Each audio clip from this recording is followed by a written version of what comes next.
자, 이번엔 세 가지 축으로 시장을 들여다보는 마켓 트라이앵글 시간입니다. 도움 말씀에 LS증권의 김윤정 선임연구원 나와 계십니다. 안녕하십니까? 안녕하십니까.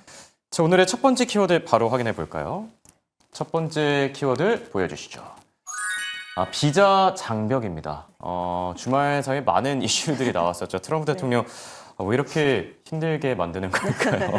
자, 비자를 둘러싼 잡음들이 나오고 있고 지금 미국 기업들이 혼란을 겪고 있는데 이번 이슈는 연구원님 어떻게 보셨습니까? 일단은 19일부터 해서 물론 그 이전에 우리나라와 관련해서 이제 조지아주에서 한국인 그렇죠. 근로자들 구금 사건이 있었었고요. 그리고 19일 날 트럼프 대통령이 전문직 취업 비자 H-1B의 신규 신청에 대해서 수수료를 10만 달러로 약 100배 정도 인상하는 그 내용의 포고문에다가 서명을 한 부분이 이제 문제가 되었고요. 그리고 어제 같은 경우는 에스타 그 단기 여행 비자에도 이제 수수료 인상 내용들이 좀 발표가 되었는데요.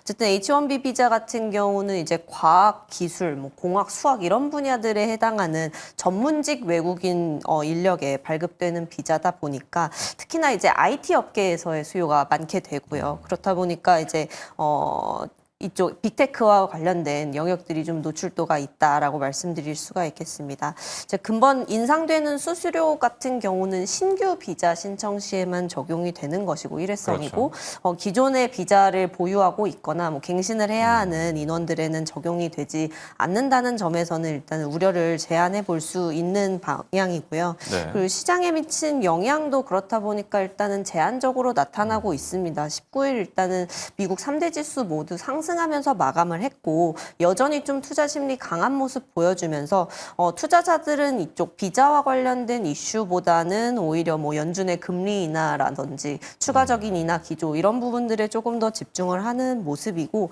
증시 환경도 대체로 좀 우호적으로 흘러가기는 했습니다. 기술주 같은 경우 이제 뭐 애플 같은 경우가 JP모건에서 목표가 상향을 했고요. 팔란티어나 이제 뭐 오라클 같은 경우도 이제 종목단의 이슈 호재들로 인해서 상승하는 모습들 보였습니다.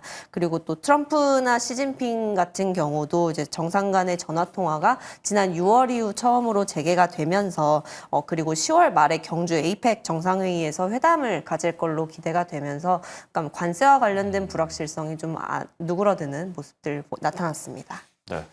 그런데 여기서 궁금한 부분이 지금 뭐 정부 같은 경우에는 구금 사태 이후에 지금 뭐 한국인 쿼터 확보 추진하려는 그런 움직임도 보였었는데 얼마 지나지 않고서 이렇게 비자 수수료를 뭐 100배로 인상한다라고 그렇죠. 얘기를 하니까 이게 좀 혼란스러운 부분들도 있거든요. 맞습니다. 대미 투자 기업들의 리스크가 더 커졌다고 봐야 될까요? 뭐 아무래도 영향이 없다라고 보기는 어렵겠지만 사실 뭐 이제 미국으로 아무래도 이제 글로벌 이공계 인재들 신규로 뭐 이제 대학을 졸업하거나 이런 인재들 같은 경우는 아무래도 미국으로 진입할 수 있는 어떤 금액적인 그리고 제도적인 장벽이 높아지고 있다라는 그렇죠. 점에서는 아무래도 리스크에 해당한다라고 말씀을 드릴 수가 있겠고요.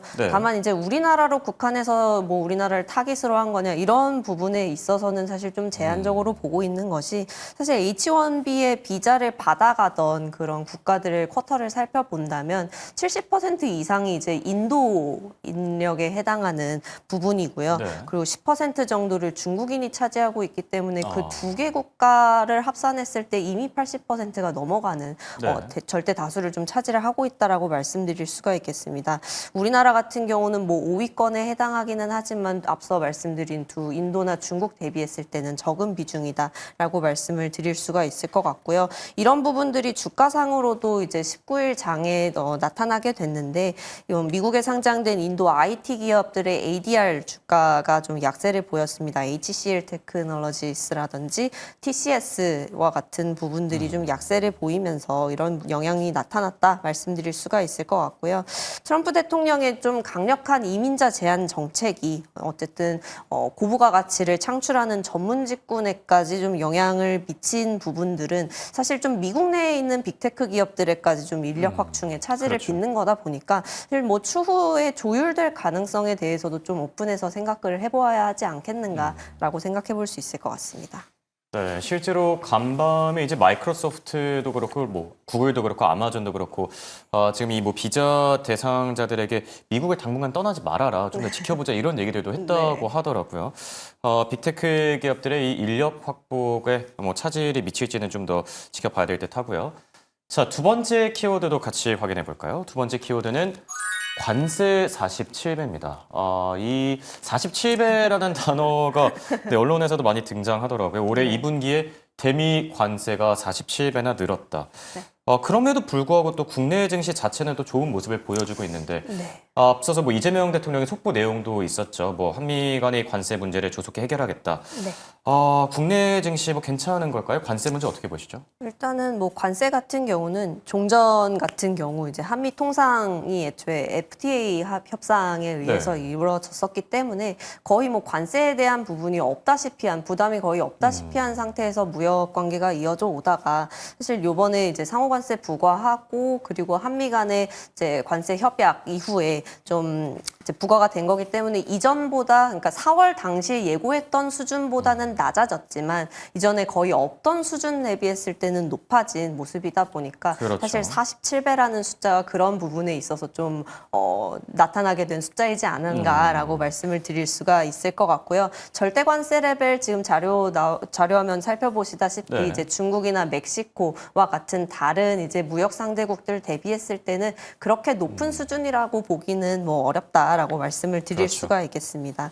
증시와 관련해서는 이제 뭐 자동차나 철강 같이 이제 관세 부담이 즉각적으로 영향을 미칠 만한 그 업종에 대해서는 좀 어느 정도 작용을 하고 있는 모습인데 이제 그 업종들을 제외하고는 어느 정도 시장 가격으로의 전가가 가능하지 않겠는가라는 우호적인 전망에 따라서 이제 좀 관세 충격을 어느 정도는 좀 분산할 수 있을 것이다라는 전망이 좀 어느 정도 완충을 하고 있는 상황이고요. 그리고 이제 4월부터 관세와 관련된 노이즈들이 좀 계속 진행이 되어 오다 보니까 시장이 어느 정도 좀 면역을 하고 있다라는 부분도 좀 살펴보실 수가 있을 것 같습니다. 앞서서도 말씀드렸듯이 전반적으로는 지금 완화적인 금리 정책에 대한 기대가 좀 전반적인 투자 심리를 좀 강하게 끌고 네. 가고 있는 상황이고요. 그래서 뭐 의약품이나 반도체 이런 부분에 대해서도 사실 뭐 품목관세 적용 이런 이야기가 나오고 있기는 하지만 현재로서는 좀 상대적으로 관세 피해가 낮은 업종에 해당하기 때문에 이쪽으로의 또 업황 개선이나 호조 같은 부분들이 이어지고 있고요. 그리고 자동차 관세도 아직까지 뭐 적용되기 이전이기는 하지만 25%에서 15%로 낮추는 안이 이미 통과가 되었고 이제 적용을 기다리는 시점이라는 부분도 좀 네. 낙관을 하게 되는 요인들로 작용하고 있다라고 말씀드릴 수가 있을 것 같습니다. 그래서 뭐 전반적으로 트럼프 행정부가 기준금리 낮추고 이제 유동성 확장 정책 기조를 좀 유지를 하고자 한다면 사실 이제 고율 관세 부과하고서 이제 인플레이션 우려가 가장 좀 우려되는 부분이기 때문에 이런 부분에 있어서도 어느 정도는 좀 관세 정책에 있어서 좀 후퇴를 하지 않겠는가가 좀 저희가 보고 있는 시각 중에 하나입니다. 네. 그리고 또 이제 관세 리스크에도 불구하고 최근 들어 코스피의 실적 전망 추정치도 반등하는 모습이에요. 네. 지금 뭐 3개월 만에 다시 반등했다 이런 얘기들이 나오고 있는데 눈여겨볼 만한 실적 기대 업종들도 있을까요? 근데 뭐 사실 실적 전망치의 상향이 이제 코스피 전체적으로 봤을 때 늘어나기는 했지만 이게 전 업종에 해당하는 예. 부분은 아니지 않습니까? 그렇다 보니까 이제 뭐 코스피의 시가총액에서 가장 좀 많은 부분을 차지를 하고 있는 네. 전기전자, 즉 이제 뭐 반도체나 IT 이런 쪽에 해당하는 부분의 실적 전망치가 상향된 것이 아무래도 전체 실적 전망치 상향에 좀 주요하지 않았을까라고 생각을 해볼 수 있는 부분이고요. 네. 그렇다 보니까 이제 좀 반도체 업종에 대해서 계속 좀 긍정적인 시각을 유지하는 모습들이 나타나고 있습니다. 이제 뭐 그동안에 좀 HBM이라든지 서버형 D램과 같이 좀 AI 투자와 같이 갈 수 있는 수혜를 기대할 수 있을 만한 주가의 상승이나 뭐 실적 눈높이 상향이 좀 이루어져 왔는데 최근에 좀 강세 사이클에서 주목해 볼 만한 점은 이제 HBM보다도 이제 범용 메모리 쪽에서 기여하는 바가 좀 크다는 점인데요. 이때 살펴볼 수 있는 힌트는 아무래도 반도체 소부장 업체들에 대해서도 네. 이제 낙수 효과가 이어질 수 있다라는 기대감을 가지고 가볼 수가 있을 것 같고요. 그래서 뭐 그 부분들에 더해서 물론 최근에는 최근에는 좀 주춤하긴 했습니다만 조선 방산 그리고 뭐 바이오 이런 부분들도 이제 수출 호조라든지 대외 환경, 뭐 정책 지원 이런 부분들에 대해서 기대할 수 있는 영역들에 해당한다 말씀드릴 수 있겠습니다. 네, 소부장 업체들 그리고 또 최근 들어서는 조선과 방산, 바이오까지 이제 수혜가 예상된다 이렇게 전해주셨고요. 자, 마지막 키워드 그럼 바로 확인해 볼까요? 마지막 키워드는 B2와 공매도입니다.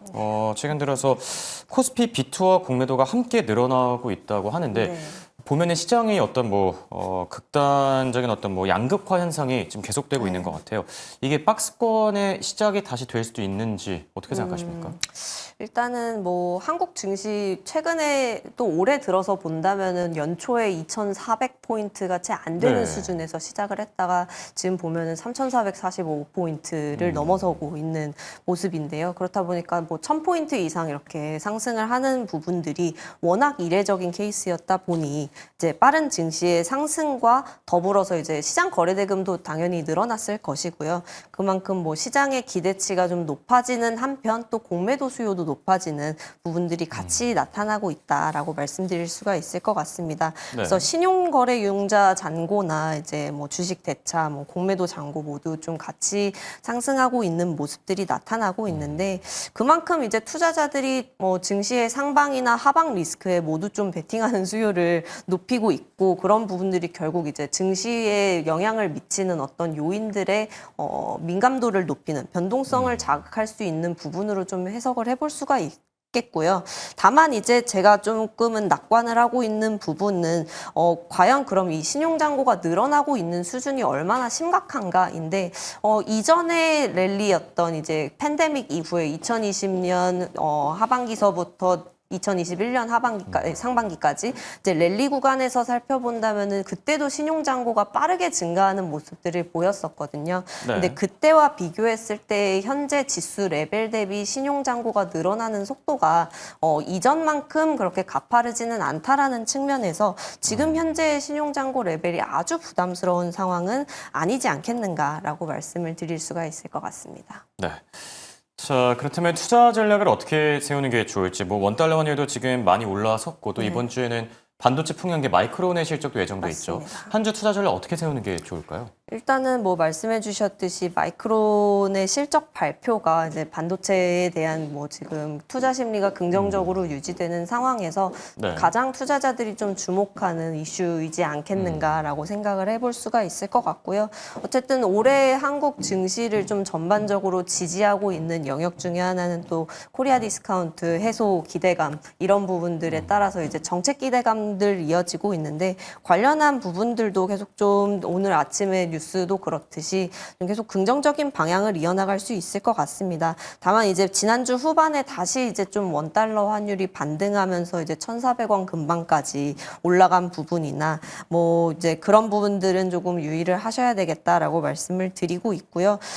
전반적으로 이제 반도체 업황 다시 말씀을 드리자면은 업황이 바닥을 다지고 좀 턴어라운드하는 과정에서 이제 메모리 가격 상승 부터 이제 좀 공급업체들이 실제로 설비 투자에 나서는 구간까지 좀 소부장 업체들이 계속 좀 주가가 상승하는 흐름을 그려왔었는데 아직 좀 낸드 밸류 체인의 감산 가동률이 이제 좀 나아지기 시작한 상황이고 또 전환 투자 정도만 논의가 되고 있지 본격적인 증설까지는 아직까지는 좀 시간이 더 남지 않았나라고 생각해 볼 수 있기 때문에 그만큼 좀 기대감의 기간이 길어질 수 있지 않겠는가라고 생각을 해보고 있습니다. 네. 이번 주는 반도체 소부장을 좀 눈여겨보면서 한 주를 보내면 어떨까 싶네요. 지금까지 도움 말씀의 LS증권의 김윤정 선임연구원과 함께했습니다. 감사합니다.